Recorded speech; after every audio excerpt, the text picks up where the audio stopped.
Hi, Travis. Good.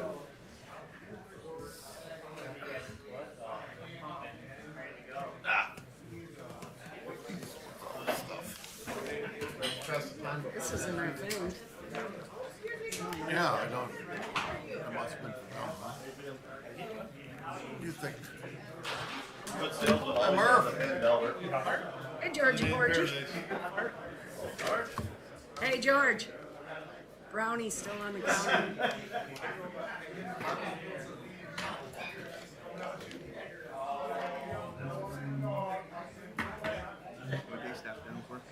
I have no idea.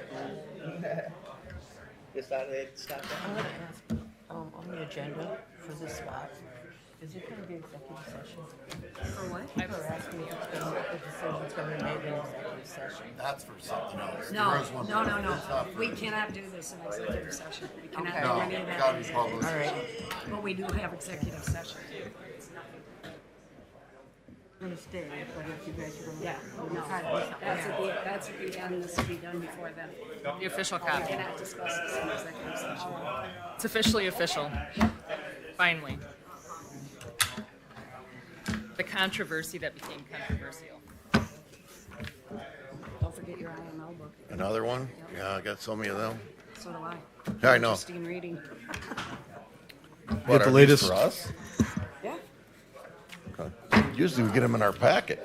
Yeah. Well, this one, this is Oh. the ordinance for the Bacon Bill Oh, okay. thing that is in our Okay. packet. Persistent, Okay.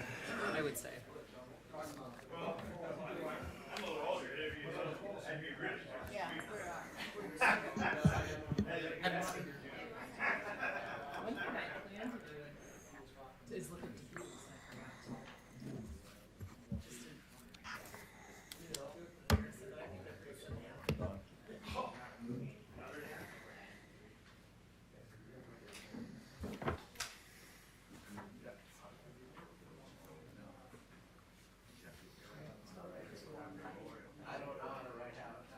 Oh, right.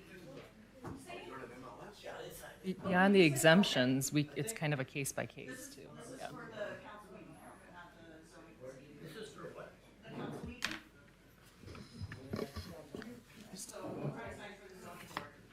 Yeah, maybe I didn't sign it. I don't see my name on there.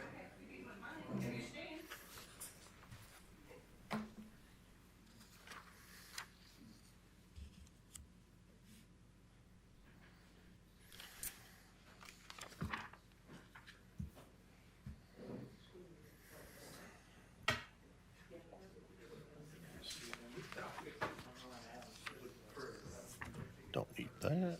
Don't need that tonight.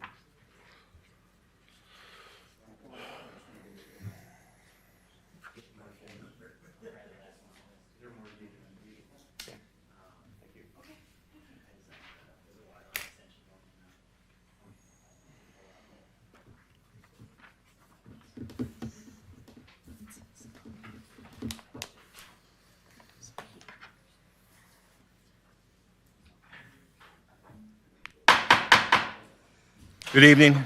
I'd like to welcome everyone to the East Dubuque City Council meeting. It is Monday, April 7th. I ask that you please turn your cell phones off during the meeting and please be quiet during discussions. Please stand for the Pledge of Allegiance. I pledge allegiance to the flag of the United States of America and to the republic for which it stands, one nation, under God, indivisible, with liberty and justice for all.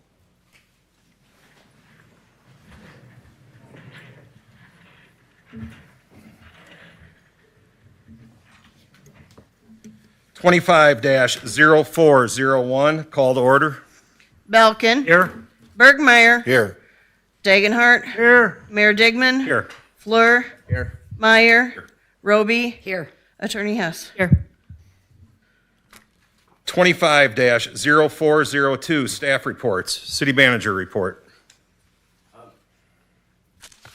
Pretty much my whole report is in the 19 items we've got up tonight.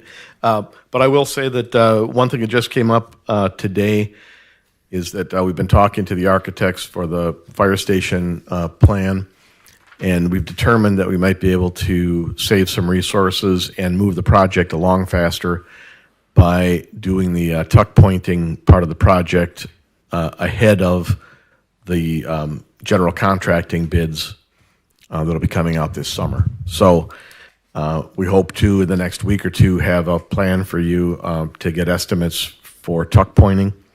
And then we would just go ahead with that. They would cut the windows and door openings back to what they were originally. And then they would do all the tuck pointing, so the exterior of the building would be ready to be buttoned up with windows and doors as soon as the construction started, and then it would all move inside. So we'd end up with at least the exterior of the current building being really nice looking this summer. So, All right, thank you. I just have a few things to go over, some civic bulletins. Annual Easter egg hunt sponsored by East Dubuque Lions Club is Saturday, April 19th, noon to 2 p.m. at Dunleith Park. East Dubuque City-wide garage sales. Dates are May 7th, 8th, 9th, and 10th.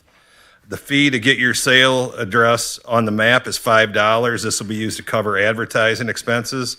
Earlier sign-ups offer more time and places to advertise. Remaining funds are donated to an East Dubuque charity organization. Applications are available at City Hall and as attachments to certain Facebook pages as allowed.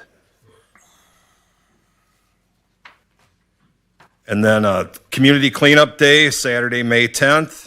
East Dubuque City Garage. East Dubuque residents are invited to participate in the upcoming Cleanup Day set for Saturday, May 10th from 7 a.m. till noon.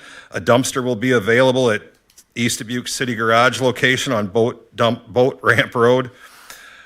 We are limiting each customer to one pickup load. Several items collected at the event include fees to cover a portion of recycling, processing, and transfer expenses. Alderperson report. Belkin? Nothing tonight, Mr. Mayor. Thank you. Bergmeyer? Nothing, Mr. Mayor. Degenhardt? Nothing, Mayor. Thank you. Fluer? Nothing. Thank you. Meyer? Nothing. Thank you. Roby?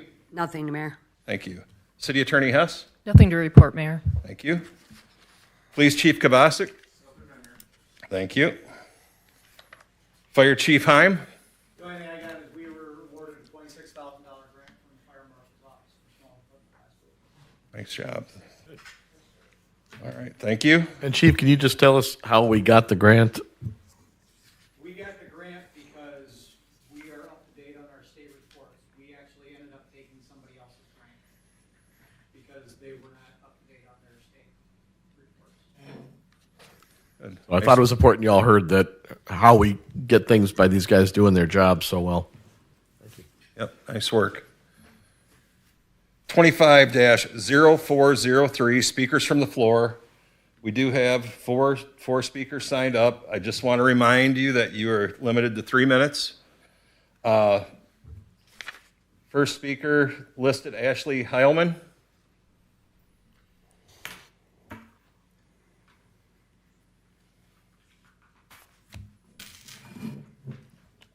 Good evening, Mayor and Council. My name is Ashley Heilman, and I am the 2025 President of Northwest Illinois Alliance of Realtors. We represent more than 1,300 members across the region who work in all areas of real estate, from sales, property management, community development, and housing advocacy. Earlier today, our Government Affairs Director, Neely Erickson, reached out to the City Manager, Steese, to introduce our organization and asked for the opportunity to engage the city on the vacant property ordinance listed on tonight's agenda. Around 2 p.m., a copy of that ordinance language was sent to Neely. However, it has been difficult for us to review the provided and provide detailed input in such a short time. Additionally, not providing the ordinance to review on the agenda does not allow for stakeholders to review or speak to the ordinance if we can't see it without requesting it. So I would want to speak tonight and respectfully ask the council to consider holding off on the final passage until there is a chance for a broader stakeholder review and feedback. We know how much pride East Dubuque takes in their neighborhoods, and we really welcome the chance for the resources we can use to work together on this issue. Our goal is to help make sure that the ordinance is strong, enforceable, and fair without slowing down the positive work being done by homeowners, buyers, investors, and the community. With the initial review of the ordinance, we found several concerning matters that would look into and need to be further addressed by city manager and council to make this ordinance something to support and stand behind. Here are a few things. Under actively marketed, why is there not an option for rent? Why is it solely that they have to have the property for sale? Speaking of for sale, how can you even mandate that someone uses a realtor in the ordinance? We know our value. However, have you seen that the Department of Justice involvement in real estate in the last year? Additionally, a realtor may be a financial burden for an owner. Also, who would determine a local MLS? Realtors have a local board of choice and MLS of choice.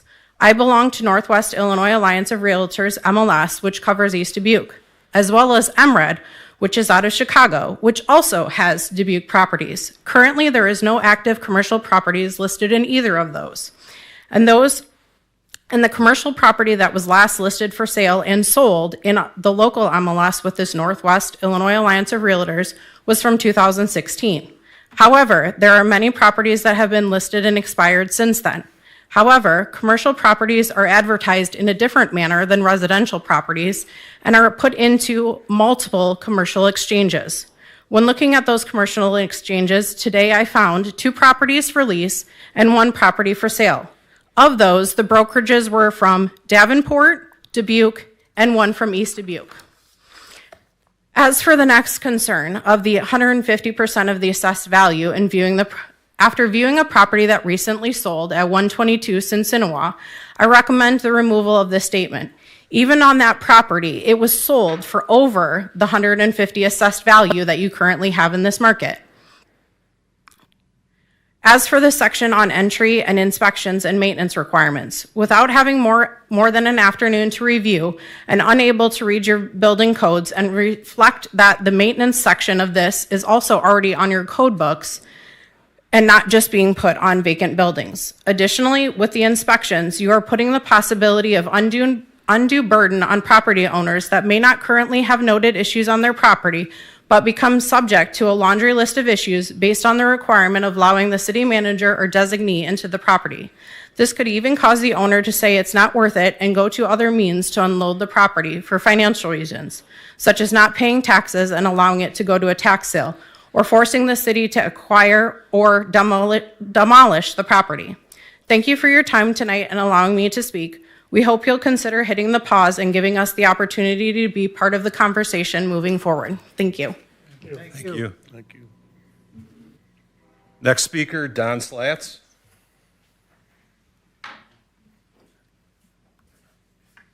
Don Slats, 200 Sinsinawa. I filled out my paperwork on the 12th of last month about being on the agenda for my sign, but I don't see it on here, so I'm kind of wondering what's up. Bobby told me last time I was in that I was supposed to be on the agenda. You said I didn't give you enough time, and it's been over 2 weeks. That's my fault. I apologize. That's on me. We have 20 items on the agenda tonight. I am sorry. But we will be having additional meetings this month, and we'll take it up. Because it's something that's got to be decided more by the council because it's kind of off of where our facade program is. But Is that for TIF money? yes. So now I wait again. So I'm just going to want to wait again, I guess. Yes, I apologize for it, but that was an oversight on my part. Agenda then? It could be on the next agenda. We may be having a meeting in a week to take up the issue at the fire station. Next speaker, Maggie Fleming.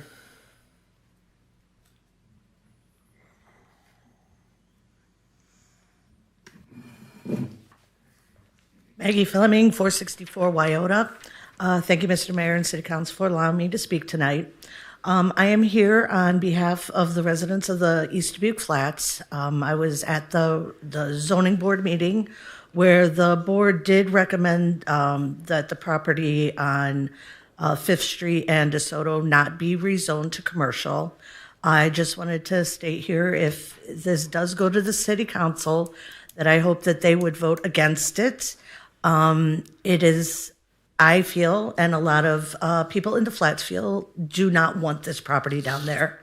I do have a petition that I would like to give to the city council tonight of almost 30 names of people who were either never informed of this or are very, very upset that this is even an issue. This is a residential area. It should stay a residential area. I understand that we're trying to get more business down here and that we're trying to invest more in our city.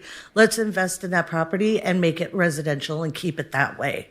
This property that is proposed to go in will not really bring any value to the properties in the East Dubuque Flats. It could actually diminish it. If it were, say, something like a ice cream shop, a grocery store, something that the kids could use, that would be something that would actually probably bring more people into East Dubuque because it would bring value. There are a significant amount of children down there. This would be right by a bus stop. People would be coming and going from this business around the time that the buses are dropping off and picking up children. That could be kind of dangerous for them. We have no guarantee what he is going to do with that property. He says now that, okay, I'm going to put in this little business. Wonderful. What if he rents it out like Randy Williams did? And now we have heavier equipment down there than we anticipated. I think this is a can of worms that we're opening that we really shouldn't be. If somebody gets a property, can't sell it, we're just going to go to the zoning board and have each little property rezoned into the flats until we just have all these little garages or little businesses that aren't bringing any value to us. And I do hope that if this does go to the council, that Alderman Degenhart will recuse himself from it since he does have a vested interest in this property.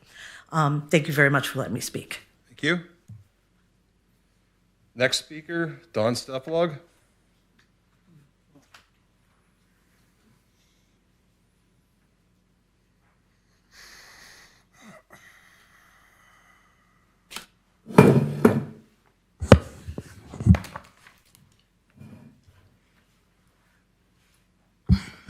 So, I think everyone pretty much expressed what they want for their neighborhood. And Bob, you talked that we all expressed the investment in our community and in our neighborhood, not businesses. We've got more people investing in the flat area with housing, new houses. You know, and like I said, what's his name, Carpenters, they come down and put up a brand new place.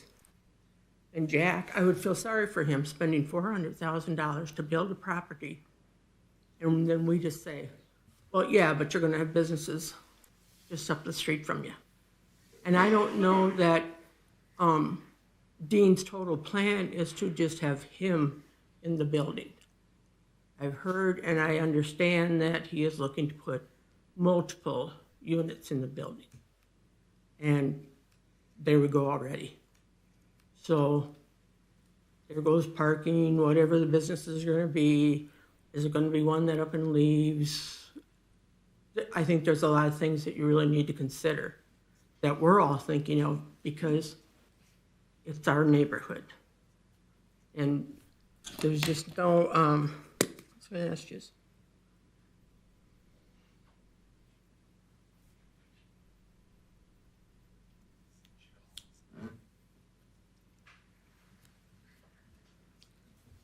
And as far as us all working together, just because we're opposed to rezoning, is that going to make us a bad guy because we're not working together? We all have our rights, and I really don't think that this city can sit there and do that to the property that people are invested in. Because I know you wouldn't do it anywhere up Montgomery, and you're not going to do it up on Hill Street. So with that being said, I just really think you need to consider again why anybody would think that it's okay to rezone this to the construction or to the business end of it. I just really hope you seriously think about it because it's the people in your community too that want things to stay the same in their community, in their neighborhood. Thank you. Thank you.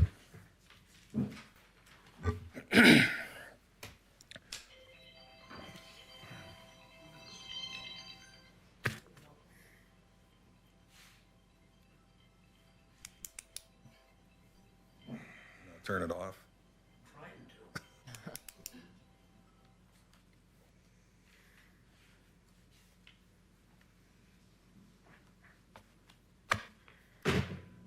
Twenty-five 0404 consent agenda. Motion to approve. Roll call. Belkin. Aye. Bergmeyer. Aye. Dagenhart. Aye. Fleur. Aye. Meyer. Roby. Aye.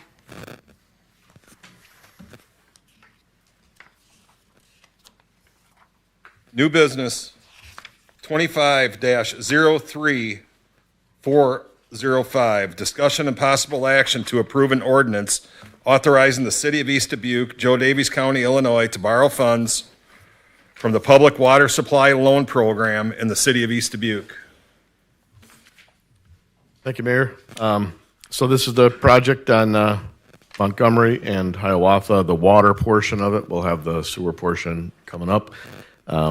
These are the streets that are responsible for virtually all of our water main breaks, well over 90% of the water main breaks since I've been here.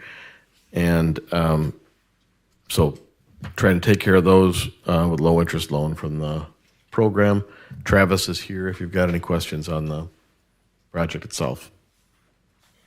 But we've gone through this one quite a few times in supporting it. This is just going for the loan. Yeah, as Bob said, this is just going to get the loan portion of this, applying to the EPA for the loan. Any questions for Travis? I don't know. Discussion? If not, can we have a motion? Make a motion to approve. I'll second that. Roll call? Bergmeyer. Aye. Dagenhart. Aye. Fleur. Aye. Meyer. Roby. Aye. Belkin. Aye.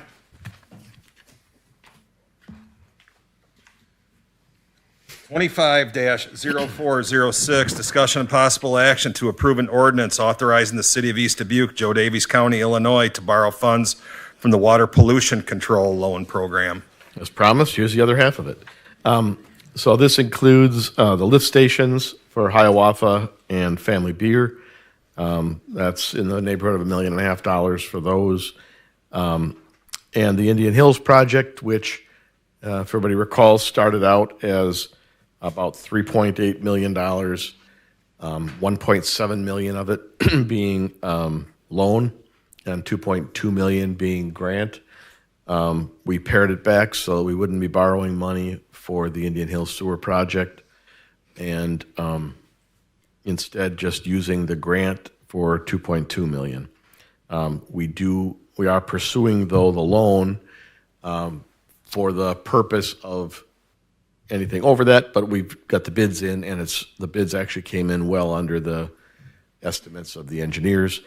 But the other purpose is gives us the option to cover any costs for the pre-work, the 3 different phases of engineering that were done for Indian Hills prior to actually going to bid. So we will have the option to be able to, if IEPA doesn't allow us to include all the engineering costs within the grant,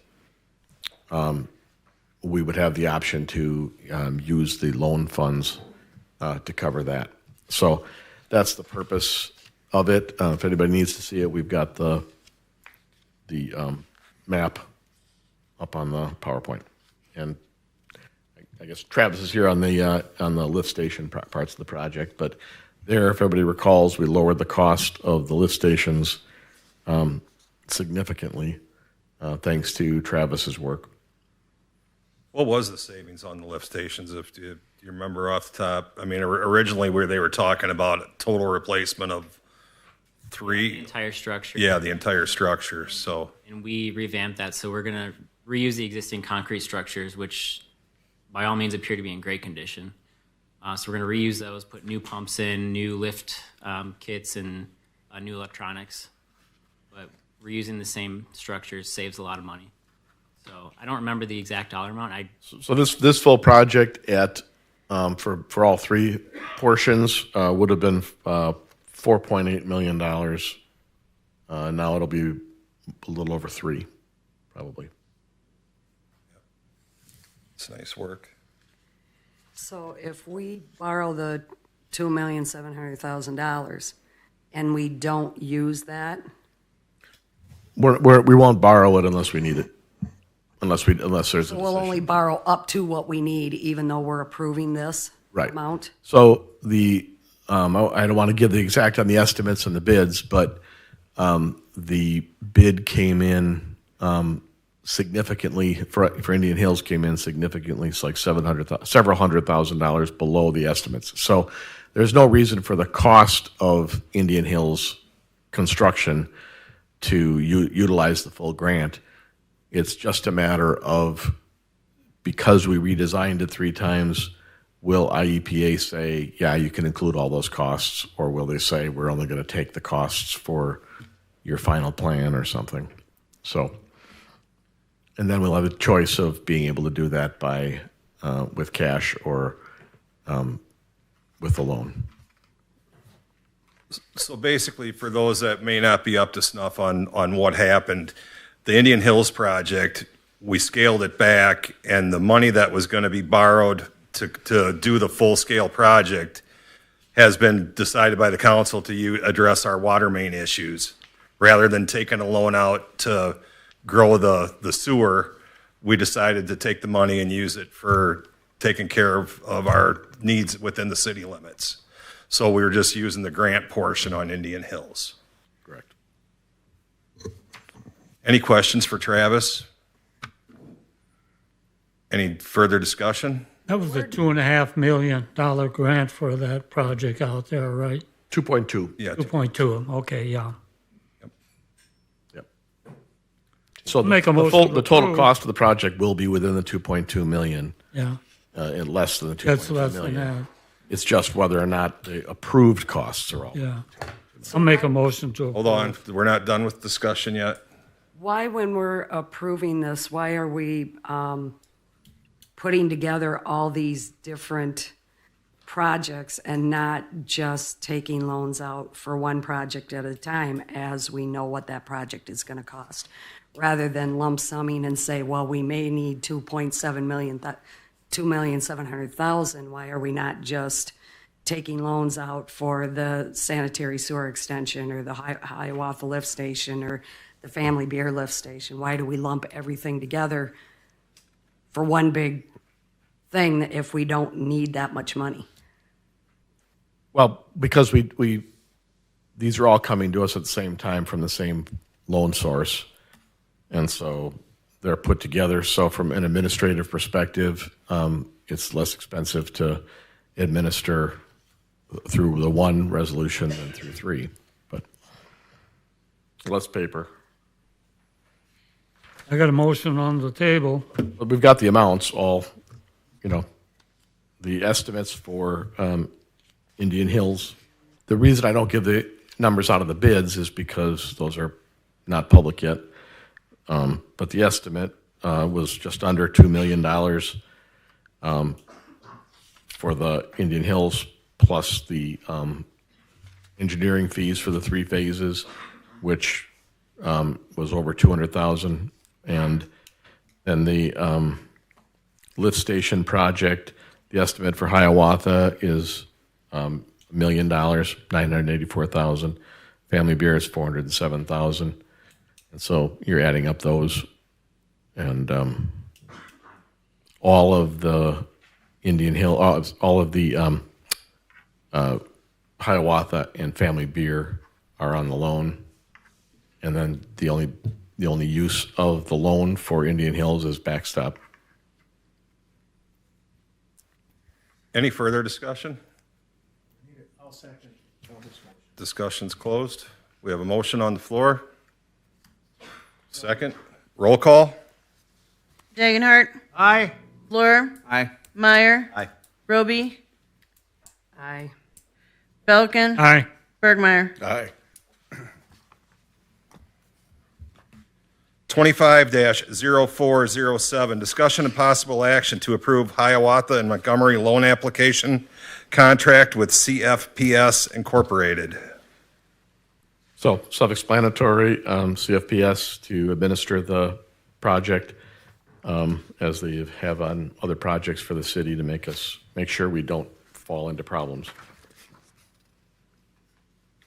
Any discussion? Questions? If not, can I have a motion? I'll make the motion to approve the Hiawatha Montgomery loan application. I'll second. Roll call? Fleur, Aye. Meyer, Aye. Roby, Aye. Belkin, Aye. Bergmeyer, Aye. Dagenhart.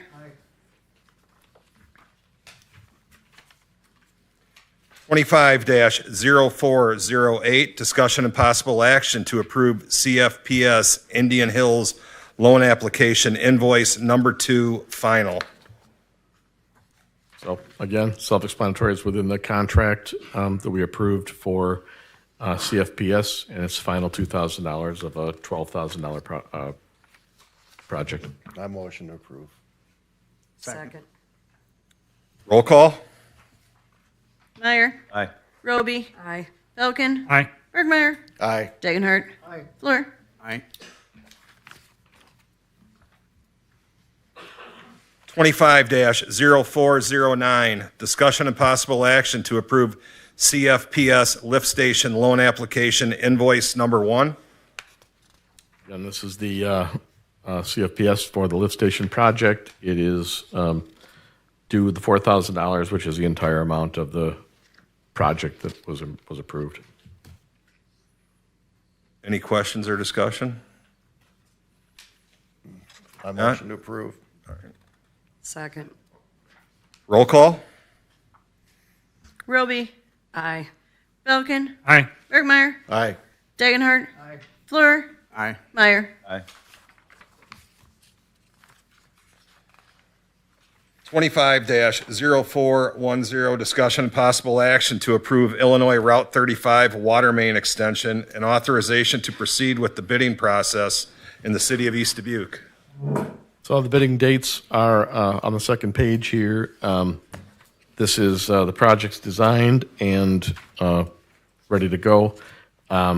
We are contractually obligated to make every effort to complete the project by the end of June. And so this is a schedule that's pretty aggressive that would keep us on pace for that.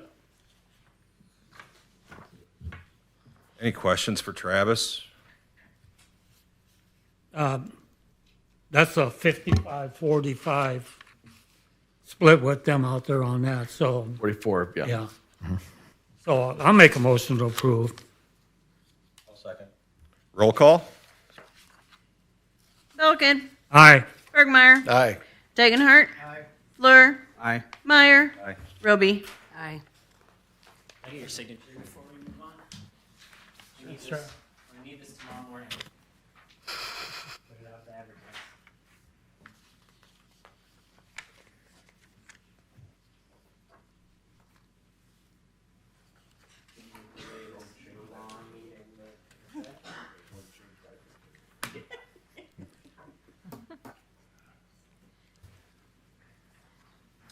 Twenty-five 0411, discussion and possible action to approve rezoning application for Clayton Degenhart at 496 DeSoto Avenue. Before we get rolling on this, I'd like to thank all the council members for attending the zoning meeting. You know, that way everybody can make a good informed decision. Everybody was present for that, so thank you for showing up for that. And because the council was all here, I'm not going to go through, make you listen to my remarks again.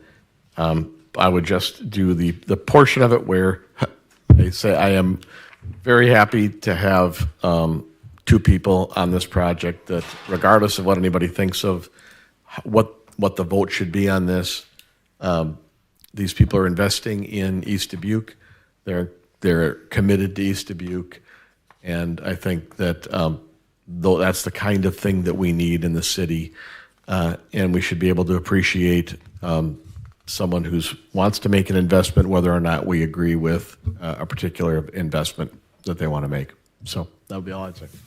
Well, it should stay residential. I mean, why would you want to plop a commercial property right in the middle of a residential? That just doesn't make sense, really, you know?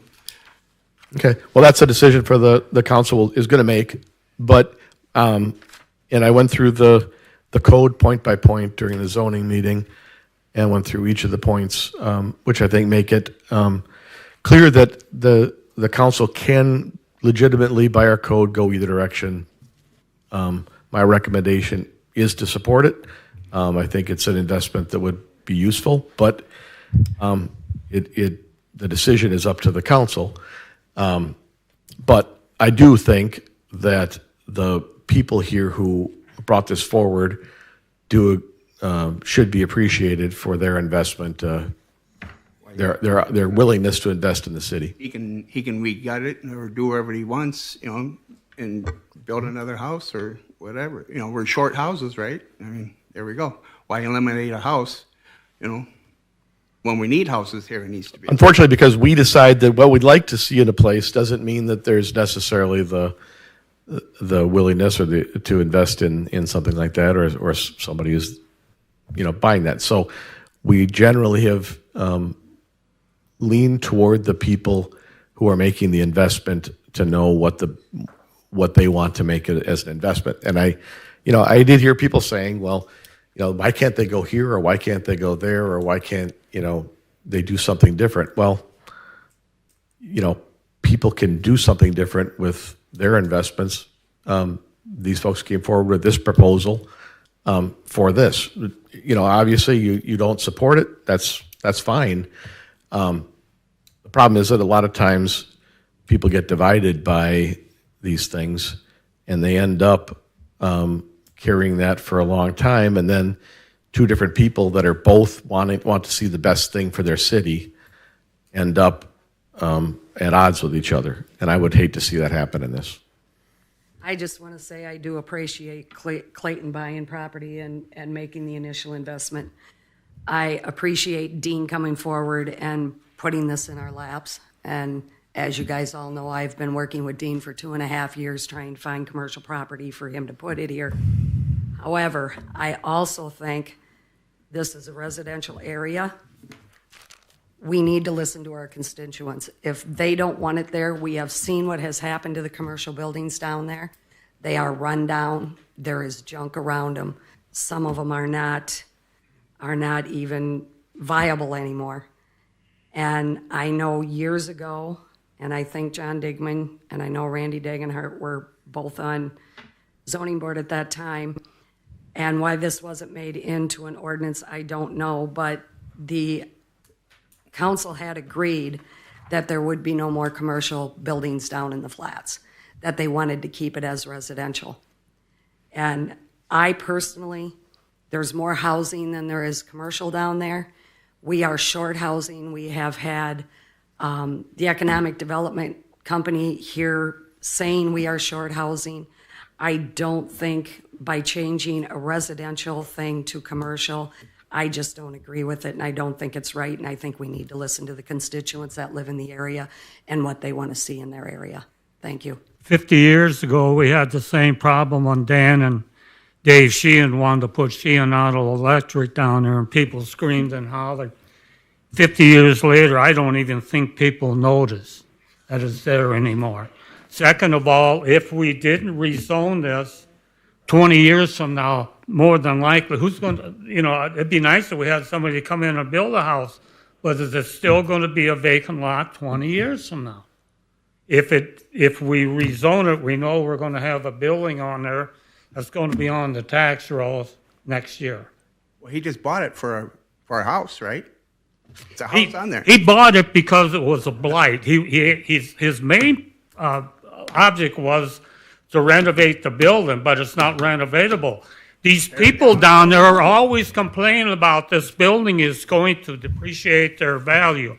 Randy and I worked on that, trying to get that sold down there. The grass down there was that long, and the people next door wouldn't even take care of the lawn. You know, if it was next to me, I would have cut the grass and stuff like this. And it's a damn eyesore. and he goes down there and buys it when nobody else wanted it. Sure, a lot of people don't want these buildings in there, but 20 years from now, is there going to be a house there? Can you guarantee there's going to be a house there? In 20 years, can you guarantee that commercial buildings? We will look as new as it cannot. does today? We cannot. So that's kind of the thing, Delbert. But, you know, Do you they rezone say or do about this individual went down and built a $400,000 house down there going up by Midtown down there. Smart money says is that when you build a house, you want to be the same value as the houses around you. Because if you're going to get your money back, you got to build a house that's the value of the houses around you. And to me, it just makes sense that we rezone this. But you could also argue, Randy, by him building a $400,000 he's- house, Delbert, by building a $400,000 house down there, he has also upped the other property values in that area. How So much? you can look at it from that point of view too. How much? One house ain't going to make that much difference. But other houses, as they have stated, other houses. have I been wish we cleaning had up the somebody area. come in and put a $500,000 I'm not going to argue with you, home down there. Delbert. Any further discussion? I make a motion, we approve the rezoning from residential to commercial. All right, we have a motion. Do we have a second? I'll second it. All right, we have a motion and a second. Roll call. Bergmeyer. Aye. Dagenhart. Abstain. Fleur. No. Meyer. Aye. Roby. No. Belkin. Aye. All right.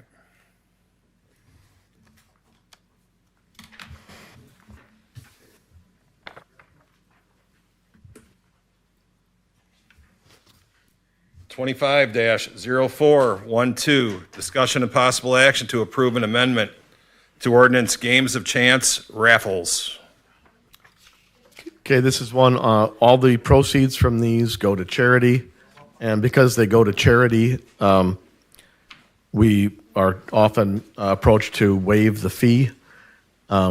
It seemed to us to make sense to have one policy for all of them. And so proposing waiving the $25 fee for Games of Chance that where the funding goes to charities. Any questions, discussion? I do have a discussion. I would also like to add an amendment to that, along with the waiving the $25 fee. If we could take out of 3-5-4, lines 1, 2, 3, and 4, delete those and just keep the first part of A and then move up B. So it would be 3-5-4, keep A but eliminate 1, 2, 3, and 4, and then move B forward. And the purpose, It's just, it has, we have different raffles in East Dubuque, like at the car show. They have people that come over and sell tickets for like $50 for a motorcycle for cancer. And this states it's $5 is the highest you can sell a raffle ticket at. It also tops out at $12,000 for maximum retail value. It tops out at $30,000 with the Queen of Hearts and these different raffles going on. And we have gaming machines in East Dubuque. Do we really need that in there anymore? I say no, but it's up to the council. Thank you. I think it's a good amendment. I agree with that.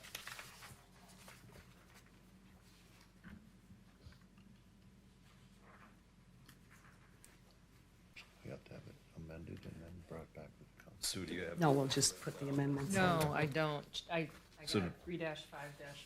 Okay. You want to table this? So here, I've got it highlighted, what I would like taken out. I think we can do it, and if there's anything different that has to be done, we can just bring that back to the next meeting. All right, so we need a motion to approve the ordinance as amended. So move. Second. Roll call. Dagenhart. Aye. Fleur. Aye. Meyer. Aye. Roby. Aye. Belkin. Aye. Bergmeyer. Aye.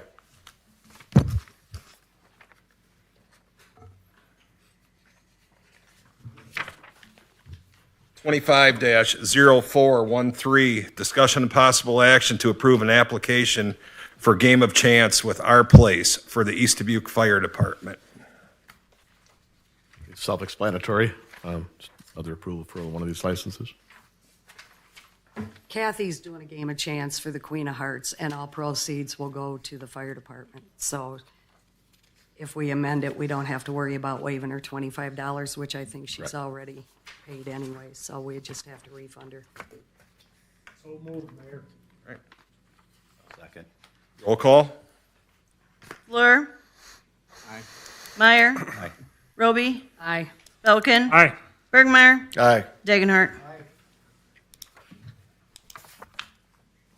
25 0414, discussion and possible action to approve an ordinance for the registration of vacant buildings in the city of East Dubuque.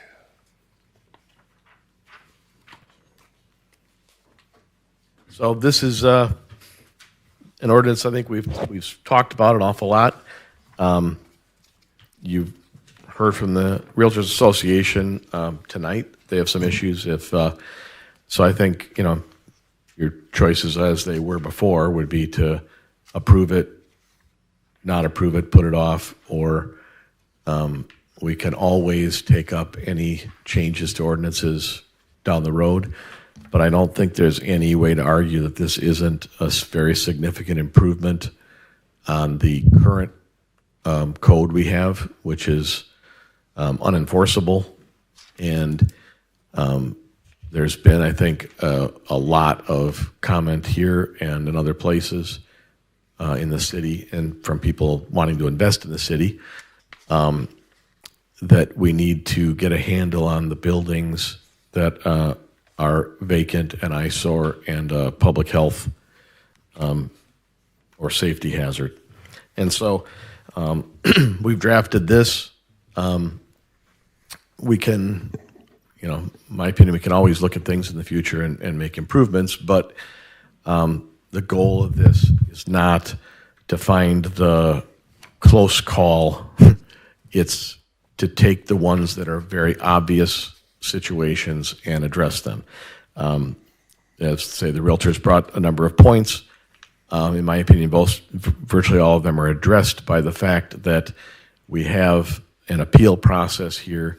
We have an exemption process in here. And so if somebody comes and says, that building really isn't vacant, it's rented, or that building isn't vacant, it's something else, we have a process for that to be exempted or dismissed. And if a bad decision's made, there's an appeal to the council.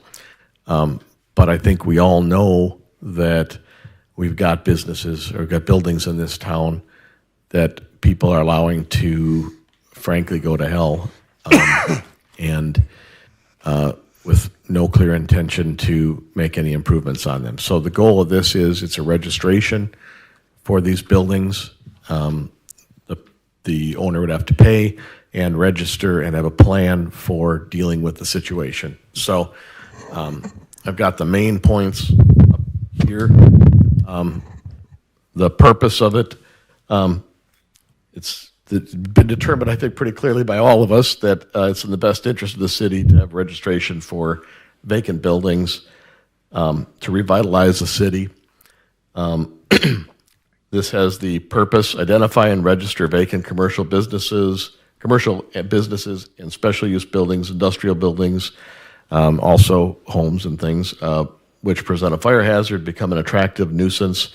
An attractive nuisance would be a place that attracts, say, kids, teens, criminals, drug abuse, whatever, to a site and could bring hazards with it. Prevents hazards to health, safety, welfare, and the public, and sets forth the responsibilities of the owners of the properties to encourage rehabilitation. So This is the definition of a vacant building. These are the main points. You've got everything in your packet. Unoccupied, unused, and doesn't carry out a lawful commercial or industrial function. And then it's that plus one of the following. It's unsecured. We've had that. Declared dangerous or otherwise unfit. Not in compliance with building, fire, or property maintenance codes. Contains nuisance property maintenance, health, safety, zoning, and violations. And or it's not receiving public utilities necessary for occupancy. So I think that's a pretty narrow definition for vacant. It's not going to bring in somebody who goes to Florida for the wintertime or those kinds of things.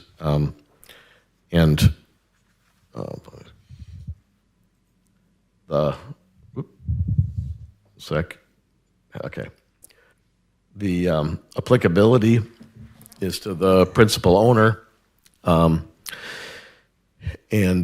So the person has 120 days from when the building becomes vacant to apply for a permit. So there are exemptions for buildings that are being renovated, buildings that have been damaged by weather, fire, or buildings where a demolition is going to occur within a year. Buildings that are being actively marketed, and definition here is it's got a listing price of at least 150% or greater than the assessed value determined by the county assessor. It was raised, one of the issues that the realtors raised was why the assessment. I agree, assessments aren't the same as the value you would get from having it appraised, but we would have to bear the cost of appraising the property, and so that's why the stand-in is at 150%, and with that, the person could show that they've got an imminent sale. That would be anywhere within a year. That should take into account any complicated sale. Deemed vital or owned by the city, and that one because the city ends up owning buildings that come to us because they're vacant and problems, and we've had a few of those too. So there's a written exemption that can be considered, and these are the things the city manager will consider in granting exemptions for vacant buildings. The prior record of the owner in terms of other regulations that they need to be following, and other properties, the amount of other vacant properties that the person owns and controls, the length of time that the building for which the exemption sought has been vacant. So basically, if you have a vacant building and it's your only vacant building and you don't have other issues with other buildings, then you're eligible for exemption. Application requires contact information so that we can reach a person 24/7, which is important for fire, other emergencies. Contracts and lien holders, proof of insurance, a vacant building plan, and if demolition, it has to be within 9 months. And then it's got to have the things that a structure requires for safety, fire alarms, remedy of public nuisances, etc. The owner has to consent to inspection. The owner would have to consent to the city manager or designee, given reasonable notice and reasonable hours.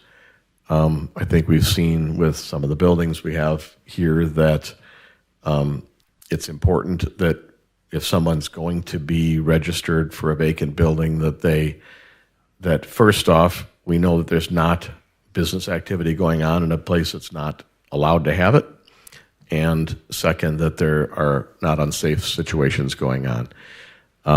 Also, emergency inspection. Of course, that's a bit redundant because if there's an emergency in a building and the police or fire have to go there, they're going in regardless of whether it's a vacant building on the list or not. And the owner is required not to obstruct. We've also had situations where owners have obstructed in public safety situations in the past, and things like gas leaks have occurred or been smelled, and we haven't been able to get the fire department admitted in a timely manner, which creates a significant public safety hazard. So enforcement would go by our municipal code, which is up to $750 for each occurrence, with each day being a new violation. So that's the overview. Take any questions. The hard ones will go to Sue. So who's going to enforce this? The city manager. You are. The enforcer, Bob. All right. Got a couple for you. Yeah. That covers vacant houses too, right, Bob? Yes. Correct. Okay. That would be under the applicability is the owner of any principal building. Okay, yeah. So then under number 9, principal building is a building within which is conducted the principal function on the lot. So yeah, residence is covered as well.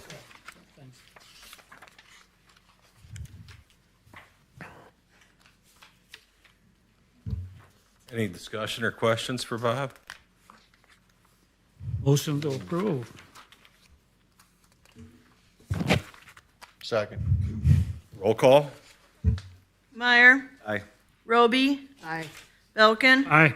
Bergmeyer, Aye. Dagenhart, Aye. Fleur. Aye.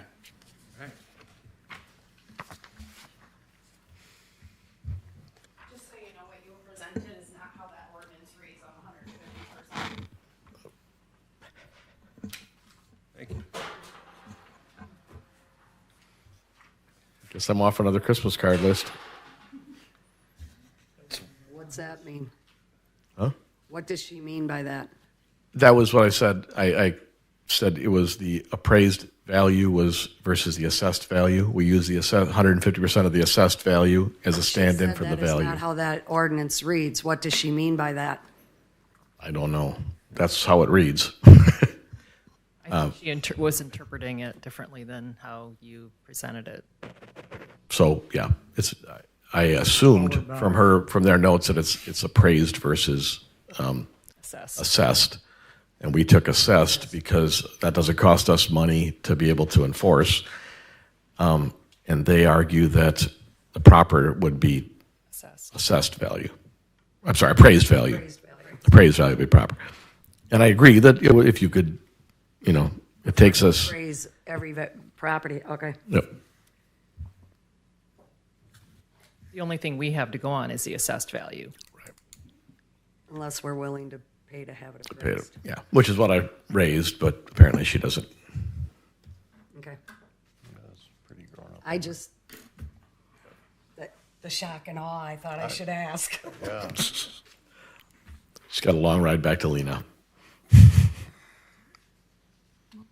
Any further discussion? We're good with that one. We had a Let's move on. 25-0415, discussion and possible action to approve getting estimates for street crack filling and sealing. So this, we don't have the specific streets on here because we don't know how far the money's going to go, but we've got both crack filling, which prolongs the health and life of a street. It's probably the most important dollar for dollar thing you can do to preserve your infrastructure. And we've also, as of today, Tony had somebody in. He had a family emergency today, so he's not here to talk about it, but another product that could be placed. So we will get the estimates and then figure out how much we can do of them and bring them back to the council for approval. I have a question. Now, is this going to be like published someplace so we don't get caught in a ringer like we did with the last one with a resident in town that wasn't aware of filling the cracks in and that, just so we don't get in trouble. I will say in that case, the product that that person was selling was not the product that we were buying. I just want to make But sure that all the contractors. also, yeah, we keep a contractor list and we try to reach out to anybody who's contacted us in the past and said, this is the job I do. I'd like to be contacted when you do this kind of work. We contact them and put it out publicly. Okay. So if we don't know what streets we're doing, how do we know what streets we're getting estimates for? Well, we're getting estimates for, so crack filling is a block by block. So it's how much of it can we afford and I mean, are we what are our talking priorities? Montgomery? Are we talking down here? Are we talking? We're talking projects citywide. But it's not it's not specific to a street. It's a block by block. So we'll set priorities and bring the priorities back to the council, and the council can consider the priorities. But the primary goal of the road funding this year is to go after crack filling and maintenance of the existing streets. Is crack filling done on blacktop or just concrete? It's done on both. On both. I'll make a motion to approve. Seconded. Roll call. Roby, No. Belkin, Aye. Bergmeyer, Aye. Dagenhart, Aye. Fleur, Aye. Meyer. Aye.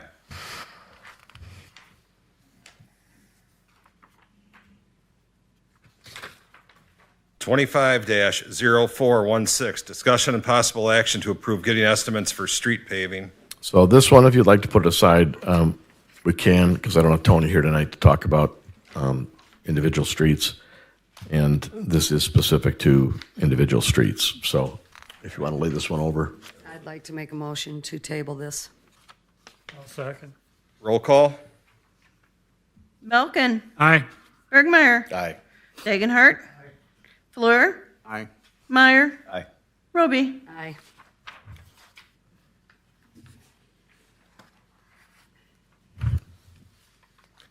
Twenty-five 0417, discussion and possible action to approve getting estimates for parking lot paving. So this is parking lots on both ends of Cincinnati that we would propose. One is the triangle lot, which is gravel, back along the tracks at the end of First Street and Wall. We've got a couple reasons for that. The gravel is built up to the point that water backs up into basements. So the other side and places like that have significant amounts of water in the basements during flooding, and that's caused by essentially a hump that's there. One problem we have is that the sewer is relatively close to the surface, and so we can't just take down the gravel and be able to slope it and drain that properly. We have to cut a swale, essentially, a gentle swale in it to be able to protect the sewer and still get part of it low enough to be able to drain the water. When we do that, if we do it in gravel, it's just going to rut out in big storms, and we're going to be constantly fighting a massive rut in the middle of the parking lot and the alley. The other thing we obviously have to address is parking itself. This would be the portion around, no. This would be the new Culbies, and this would be the parking lot behind that.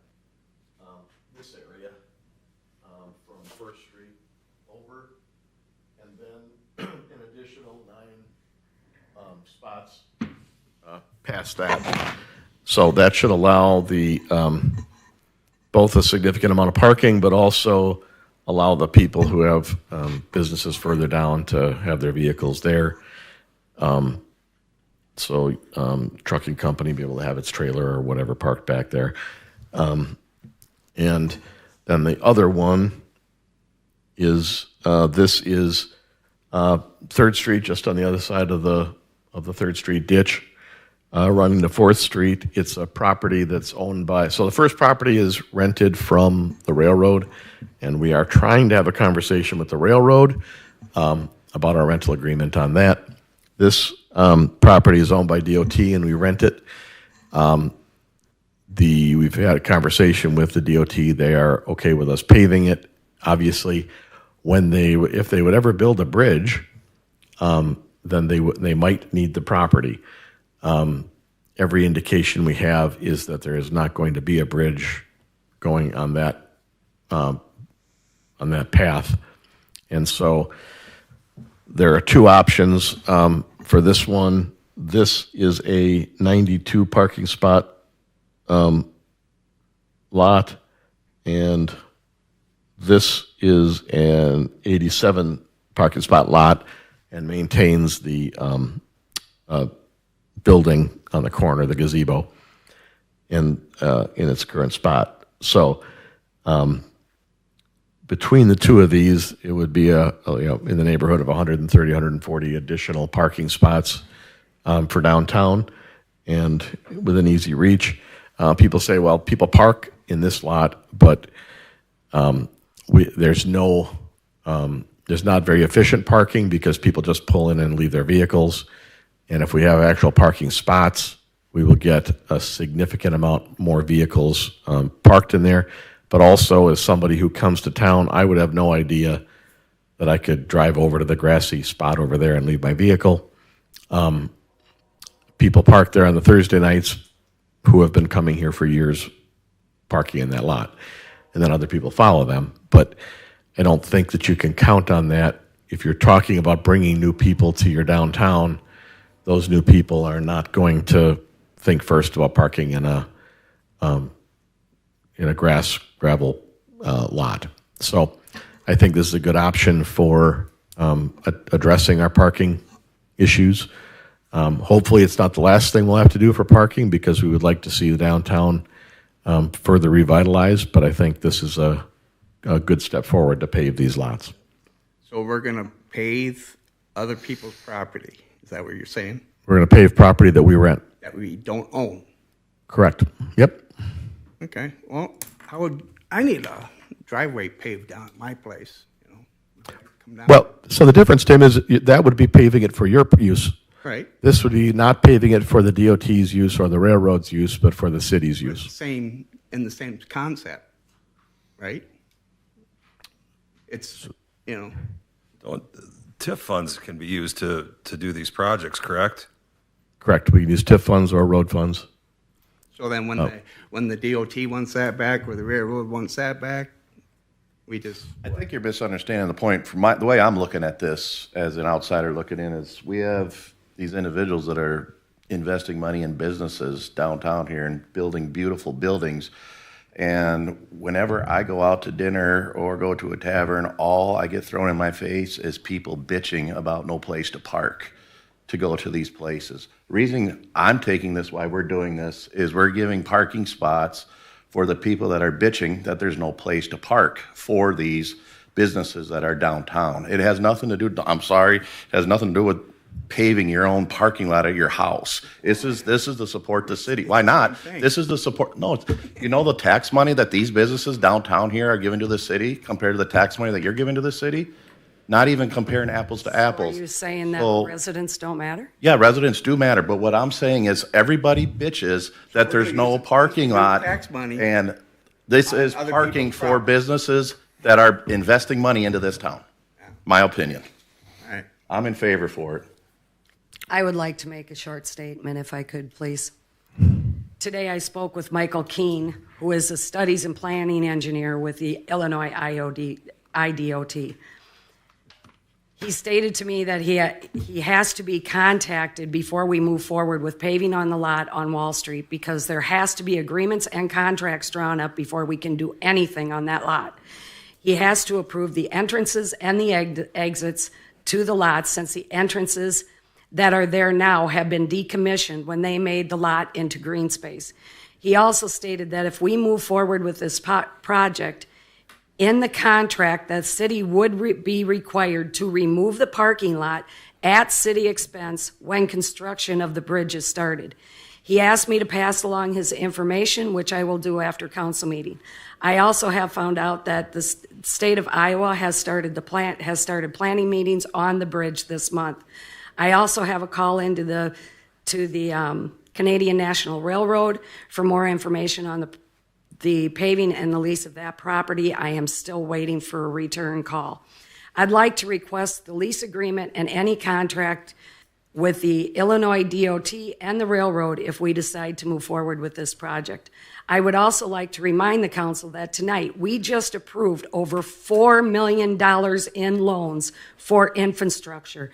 This does not include the fire station, the reconstruction of Main Street, water, sewer, and stormwater, the 3rd Street ditch project, the looping of the water towers, and the flats reconstructions of streets, sewers, water lines, and stormwaters.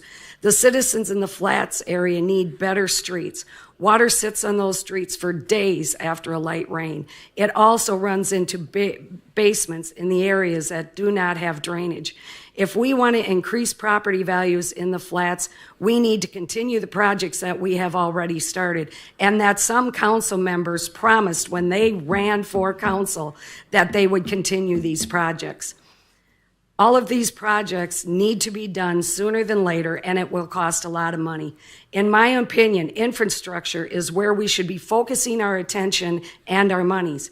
It would help greatly if we could put together a 5-year plan so we could see the progress and decide what is vital and can get accomplished. Thank you, Mayor. Thank you. So are you for this, Digger? Are you for this? I'm for it. Okay.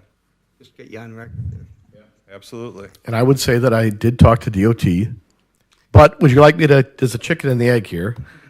Do you want me to negotiate a lease before we have approval to put in a parking lot, or approve a parking lot before we? Well, we have to go through Michael Keene to get the approval to even do the parking lot. I was He told told me that today. I was told by DOT. You talk to the acquisitions department and they cannot make that determination. She brought it up to her supervisor and came back with a Well, decision. I was asked to pass this along to you and for you to contact him, and that's all I'm doing. I'm very happy to have that, but I did make this contact and I did get that response, and we can get that agreement done. Now, the Iowa side, I agree that they are talking about a bridge, but did they tell you where the bridge is? They haven't decided yet. Well, I'm told that there's property being purchased on the Iowa side, and it's not across from downtown East Dubuque.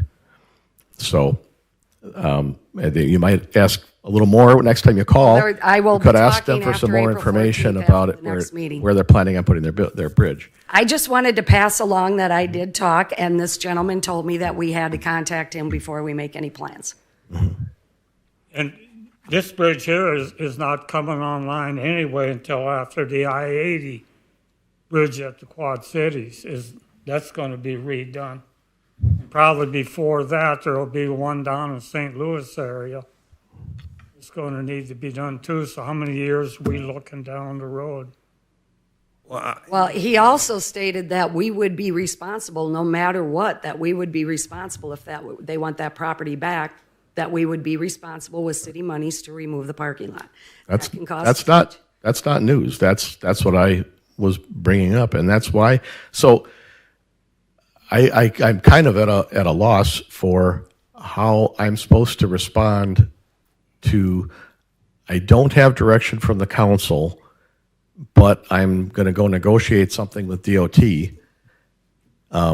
and I don't know how I'm supposed to do that. Now, CN, I have made numerous attempts at contacts with CN. I spoke to the assistant director, regional director, this past week to try to break through. I have even gone to other railroads to get them to contact CN. So we are still working on that. But we do rent that property, and they would have an issue themselves if we walked away from that property, because they have some liability for water backing up into people's basements. And so I have a feeling that the railroad is going to be willing to have us improve the lot, given that we're also taking away their liability. So are we going to pave the lot behind Kathy Rolfe so Kathy Rolfe can have a parking lot too? How are we going to get people from Wall Street to downtown if it's raining with the way Dip Street runs? Do we have to put sidewalks in because that's another added expense? Are we going to have to put signage up, crosswalks, stuff like that? Well, obviously we'll put parking About spots. that before we start getting estimates and get a plan together before we start getting estimates to do paving. I think it's important that we get a cost. We need a general idea what the project's going to cost. We still gotta approve it. Yeah, exactly. So, But shouldn't we have a plan for a complete project rather than just paving? Because that sidewalk's going to have to be made ADA compliant. So how far do you want the city manager to go without authority from the city council? Well, we should be talking about a plan. Okay, well, I can go get a plan, and I will engage the city attorney to get a lease, and I will engage for the final planning for parking lots. But I hope nobody says, well, why did you run up the bills on legal and things when we're not going to approve a parking lot? So Why don't we talk to the council about a plan and what we think we need I thought before that's- we go running up bills? I thought that's what we were doing tonight. Yeah, that's why, I think it's important to get the number, and then you can put the plan together. But is the number just on paving, or is the number for an additional sidewalk? Is it for signage? Is it for, just pavement Well, if- isn't a complete plan. If I stand corrected, but I believe the property owner for the building on the corner approached the city with the facade when we rolled out the facade program to redo the sidewalks, but we haven't heard anything back from them yet. Is that the sidewalk in front of Wall Street where we're talking about putting the parking lot? Oh, on this end. No. No, I'm talking about the parking lot, the sidewalk in front of Wall Street where we're talking about putting the parking lot. It's going to entail more than just putting a parking lot in there. Not much. so what do the people do on the car show that park down there now? They walk I just- across the street. Well,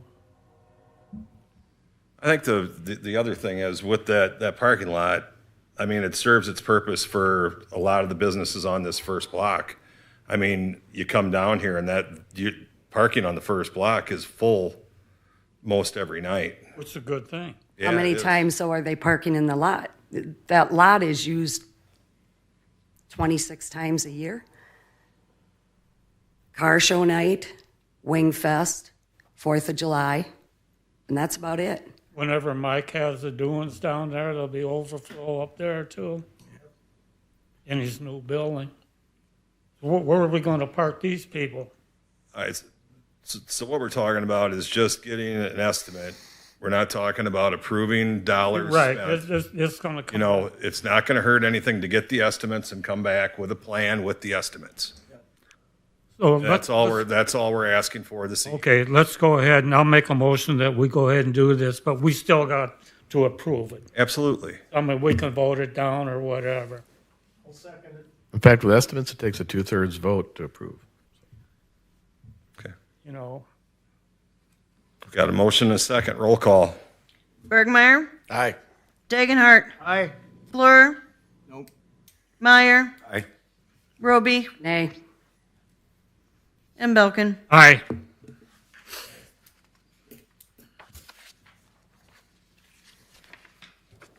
Moving on, 25-0418, executive session for personnel matters. Need a motion to go into executive session? Second, Roll call. Dagenhart, Aye. Fleur, Aye. Meyer, Aye. Roby, Aye. Belkin, aye. Bergmeyer, Aye. Dagan. Oh. All right.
Oh.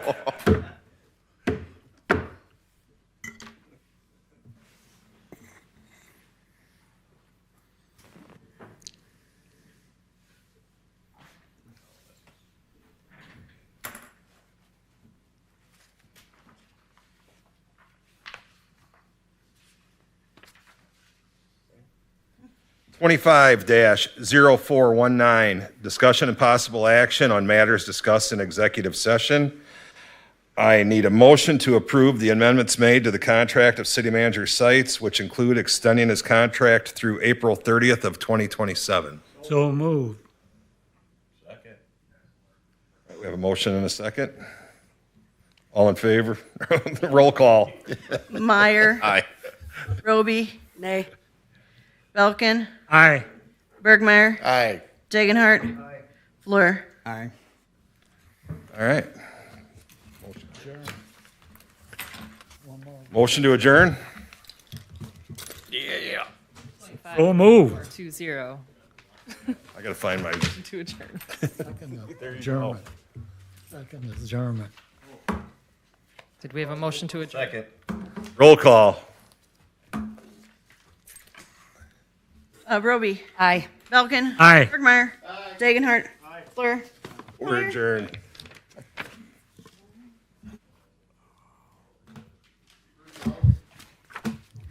All in favor? Thanks, gentlemen.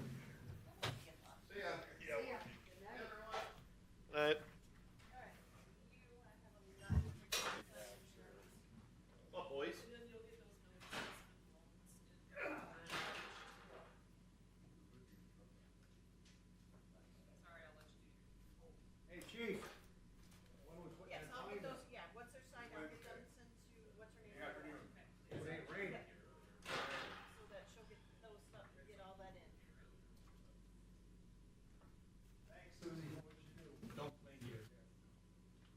I said it was good. What, 3 more minutes? I was going to start back.